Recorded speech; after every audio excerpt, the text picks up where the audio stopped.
तो ब्रेक के बाद एक बार फिर आपका स्वागत है। दंगल आप देख रहे हैं और हमारे साथ आ गए हैं यूपी के ADG law and order Prashant Kumar. स्वागत है प्रशांत जी आपका। बहुत देर से इंतजार था आपका। लगातार बहुत सारे नेता तमाम तरह की बात कर रहे थे, लेकिन राजनीतिक आरोप प्रत्यारोप से इतर उत्तर प्रदेश के लॉ एंड ऑर्डर को लेकर जो सवाल उठ रहे हैं उसमें सबसे बड़ी बात जो लोगों के मन में आ रही है कि अपराधियों में पुलिस का डर नहीं रहा। क्या पुलिस इस बात को मान रही है?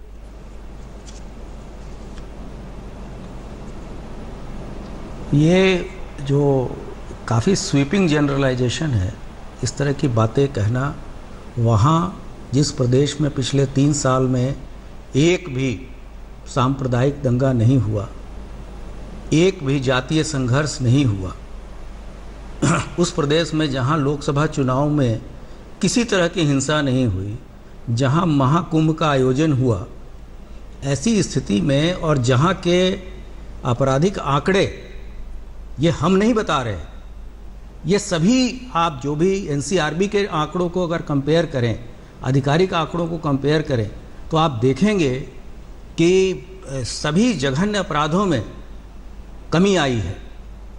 कुछ घटनाएं ऐसी होती हैं, बहुत सारी उल्लेखनीय सफलताएं भी मिली हैं, तत्काल घटना होने के बाद से उसको वर्कआउट किया गया है। हमारे जो वेपन लूटे गए थे वो बरामद हुए हैं, लेकिन कुछ घटनाएं, इतना बड़ा प्रदेश है, कुछ घटनाएं कहीं कुछ चूक भी अगर हमारी हुई है तो उस पर भी करेक्टिव मेजर विभाग ने भी लिया है, शासन ने भी लिया है। और शासन की जो नीति है zero tolerance against crime and criminal, हम किसी भी बदमाश और माफिया के साथ कोई रहम नहीं कर रहे। आज के डेट में जितने भी लिस्टेड माफिया हैं, मुख्य माफिया हैं, सभी जेल के सलाखों के पीछे हैं। ऐसे भी माफिया हैं जिन्होंने ये कहा है, कोर्ट में शपथ दिया है कि हमें बेड़ियों में जकड़ के ले चलिए पेशी में। लोग अपने तख्ती, गले में तख्ती लटका के घूम रहे हैं, सरेंडर कर रहे हैं और अपने गुड बिहेवियर की सर्टिफिकेट्स दे रहे हैं। तो कहने का मतलब यह है कि जब आंकड़े हमारे फेवर में हैं, लेकिन कुछ घटनाएं होती हैं, कुछ उल्लेखनीय सफलताएं भी मिलती हैं। जैसे कि आपने देखा होगा, गोंडा में 12 घंटे के अंदर वर्कआउट हुआ केस, बच्चा रिकवर हुआ। इसके अतिरिक्त इवन जैसे ही सूचना गोरखपुर के केस में मिली, तात्कालिक रूप से बिना किसी हीला हवाले के वहाँ अपराध दर्ज किया गया, जब पड़ोसी ही बच्चे को अपहरण कर ले रहा है। अगर मैं किसी व्यक्ति को अपने कमरे में बुलाऊं और उसके साथ कोई घटना कर दूं, तो घटना की सूचना के बाद ही पुलिस कार्रवाई करेगी। और आप देखिए कि वो 10-12 घंटे के अंदर सभी लोग पकड़ लिए गए और केस का पर्दाफाश कर दिया गया। लेकिन इस चीज़ों को स्वीपिंग जनरलाइजेशन करके कि साहब लॉ एंड ऑर्डर खराब हो गया, ये इस चीज़ को मैं नहीं मानता। लेकिन सर, कानपुर में बिकरू की घटना हुई, जहां आपके साथी मातहत पुलिस कर्मियों को एक गैंगस्टर ने मौत के घाट उतार दिया, वो शहीद हो गए ड्यूटी करते हुए। अंदर के लोग उनसे मिले हुए थे। गाजियाबाद में एक पत्रकार जो छेड़छाड़ की लगातार शिकायत कर रहा था, उसकी बच्चियों के सामने उसकी हत्या कर दी गई।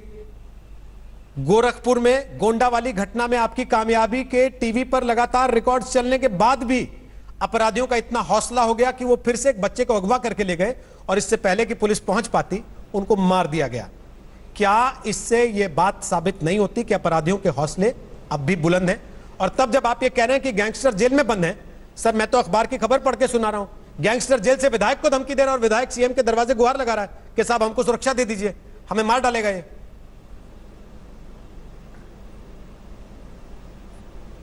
देखिए, मैं किसी राजनीतिक उस पर कमेंट नहीं करना चाहूँगा।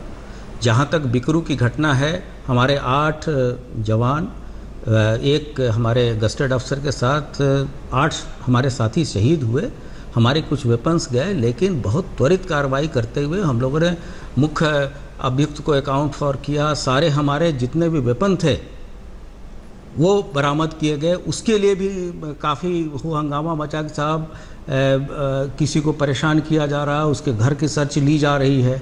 बाद में जब चीज़ें प्रकाश में आई, आप लोगों के चैनल के माध्यम से ही आई कि किस तरह से महिलाएं लोगों को भड़का रही थी और पार्टिसिपेट कर रही थी क्राइम में। इसके अतिरिक्त आपने देखा होगा घर के अंदर से वेपन बरामद हुआ, जो हमारा लूटा हुआ वेपन था। तो इन सब चीज़ों को आप लोगों ने जिस तरह से निष्पक्ष तरीके से दिखाया, आप देखें कि पुलिस, या अब जैसे गोरखपुर की घटना मैंने बताई, जैसे ही सूचना मिली पुलिस तुरंत, अब पड़ोसी ने किसी का अपहरण किया और त्वरित गति उसको मार दिया, पुलिस ने 10 घंटे के अंदर डेड बॉडी बरामद कर ली, सारे अपहरणकर्ता बरामद कर लिए। और आपने देखा होगा, आपके चैनल पे ही मैं देख रहा था कि उनके घर के लोग भी पुलिस के शिकायत नहीं कर रहे, पुलिस कार्रवाई में कोई ढिलाई की बात नहीं कर रहे, लेकिन जहाँ ढिलाई हुई वहाँ शासन ने बहुत सख्ती से कार्रवाई की। हमारे लोग जो इन्वॉल्व हैं, जैसे बिकरू कांड में आपने कहा, तो हमारे लोग भी जेल भेजे गए हैं, उन पे भी कार्रवाई हो रही है। ऐसा नहीं है, यहाँ जो शासन के जीरो टॉलरेंस की नीति है उस पर लगातार कार्रवाई चल रही है। हाँ, हम पॉजिटिव क्रिटिसिज्म को भी लेते हैं और हम सेल्फ इंट्रोस्पेक्शन भी कर रहे हैं, जहाँ जहाँ कमियाँ हैं हम उसको दूर भी कर रहे हैं। लेकिन हमारे अचीवमेंट और शासन के जो अचीवमेंट्स हैं वो खुद ही दर्शाता है कि यहाँ कानून व्यवस्था पूरी तरीके से लागू है और यहाँ का मॉडल पूरे इंडिया में लोग रेप्लिकेट कर रहे हैं, क्राइम कंट्रोल का या लॉ एंड ऑर्डर मेंटेनेंस का।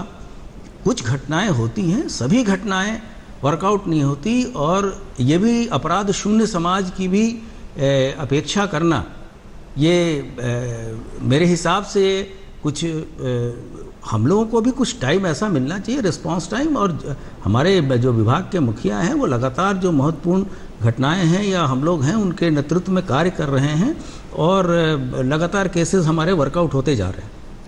बहुत बहुत शुक्रिया प्रशांत कुमार जी आज तक पर आने के लिए। Prashant Kumar, ADG law and order, वो ये कह रहे हैं कि बड़ा राज्य है, लगातार घटनाएं हो रही हैं, लेकिन ये कह देना कि पुलिस कुछ नहीं कर रही, ये भी उचित नहीं है। लगातार घटनाओं में कार्रवाई भी पुलिस कर रही है और वो भी मीडिया ने दिखाया। लेकिन हमने आज जो सवाल लोगों से पूछा इस कार्यक्रम के दौरान, वो ये था कि क्या यूपी को अपराधी मुक्त बनाने का योगी सरकार का दावा गलत साबित हुआ? अब जो लोगों ने जवाब हमें दिए वो देख लीजिए। 65% लोगों ने कहा कि दावा गलत साबित हुआ, जबकि 35% को ऐसा नहीं। ये आंकड़ा अपने आप में सरकार को संदेश देने के लिए पर्याप्त है। एक छोटा सा ब्रेक। दंगल आप देख रहे थे, हल्ला बोल होगा आगे। अंजना के साथ देखते रहिएगा आज तक।